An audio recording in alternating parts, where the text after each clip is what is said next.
Di video ini kita sudah berada di pertemuan ke-36 mengenai belajar HTML untuk pemula.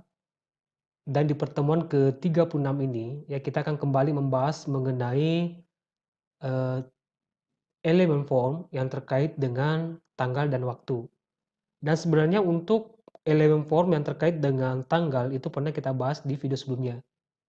Dan di sini kita akan kembali melengkapi elemen form yang terkait dengan tanggal dan waktu. Nah baik, sebelum kita masuk ke topik pembahasan kita yang mengenai elemen form yang terkait dengan tanggal dan waktu, kita akan siapkan file HTML-nya terlebih dahulu. Di sini kita akan buat file baru, klik new file, kemudian nama filenya pertemuan underscore 36.html. Oke, sampai di sini saya enter. Oke, di sini kita sudah punya file pertemuan underscore 36.html. Kemudian kita akan buat struktur dasar dari HTML ya. Tanda seru seperti ini, kemudian tekan tombol enter. Nah, kemudian untuk title-nya ini akan saya ganti tanggal dan waktu. Nah, sekarang di bagian tag body-nya ya. Saya awali dengan tag form, lalu saya pencet tab di keyboard. Kemudian di sini saya enter satu kali. Kemudian saya buka tag P. Ya, kita akan mulai dari input yang terkait dengan tanggal. Nah, sekali lagi untuk input dengan type date ya, atau yang terkait dengan tanggal, ini pernah kita bahas di video sebelumnya. Misalnya di sini saya tambahkan keterangan tanggal. Lalu text input, kemudian saya tap di keyboard. Nah, sekarang nilai dari atribut tab ini saya ganti dengan date. Oke, sampai di sini. Jangan lupa di save, ke tab menu file, kemudian pilih save. Atau jika teman-teman ingin disimpan secara otomatis, ya jangan lupa checklist pada bagian auto save. Dengan begitu, setiap kali ada perubahan yang kita lakukan pada Visual.code, itu akan disimpan secara otomatis. Ya, jadi tanpa perlu ketik menu file, kemudian save, atau Ctrl S. Nah, sampai di sini, kita akan jalankan file pertemuan 36.html.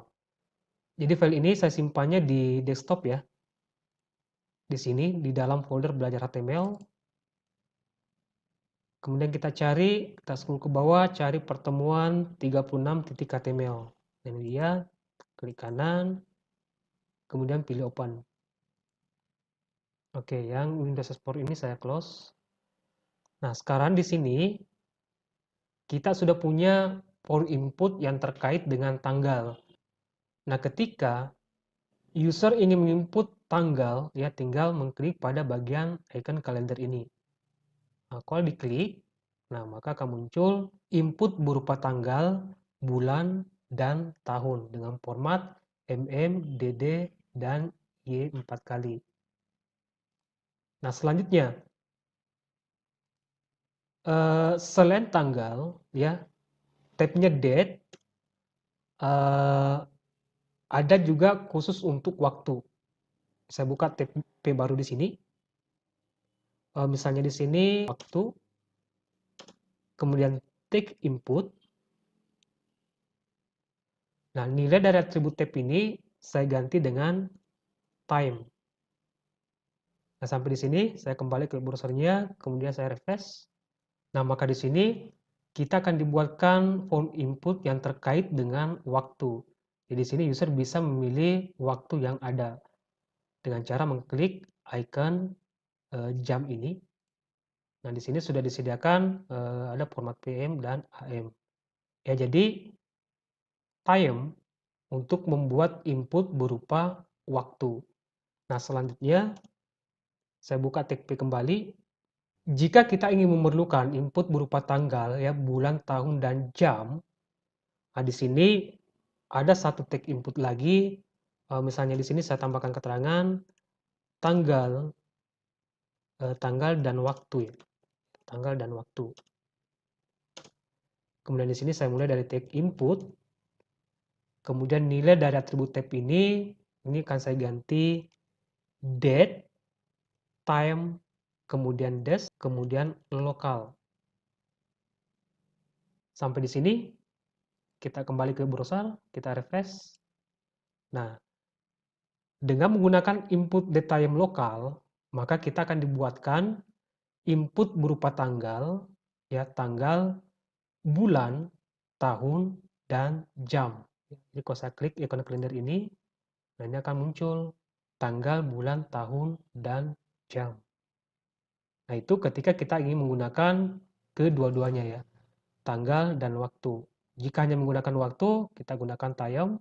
Jika ingin menggunakan tanggal, maka gunakan date. Nah selanjutnya, saya enter satu kali, saya buka tag P lagi, ada tag input ya untuk mendapatkan bulan dan tahun. Misalnya di sini saya tambahkan keterangan bulan dan tahun. Lalu tag input, kemudian nilai dari atribut tab ini ya, yang teks ini saya ganti dengan month.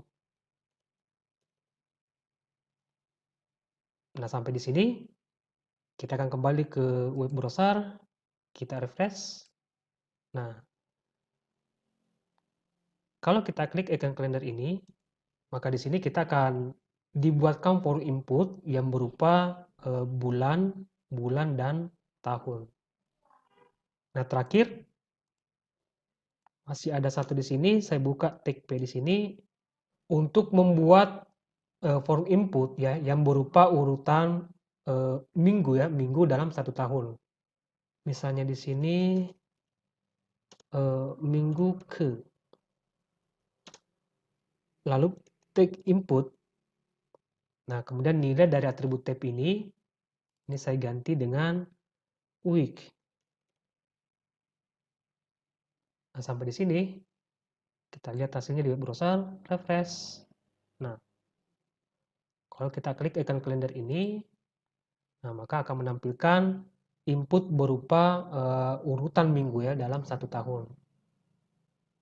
Ya, jadi itu mengenai elemen form yang terkait dengan tanggal dan waktu.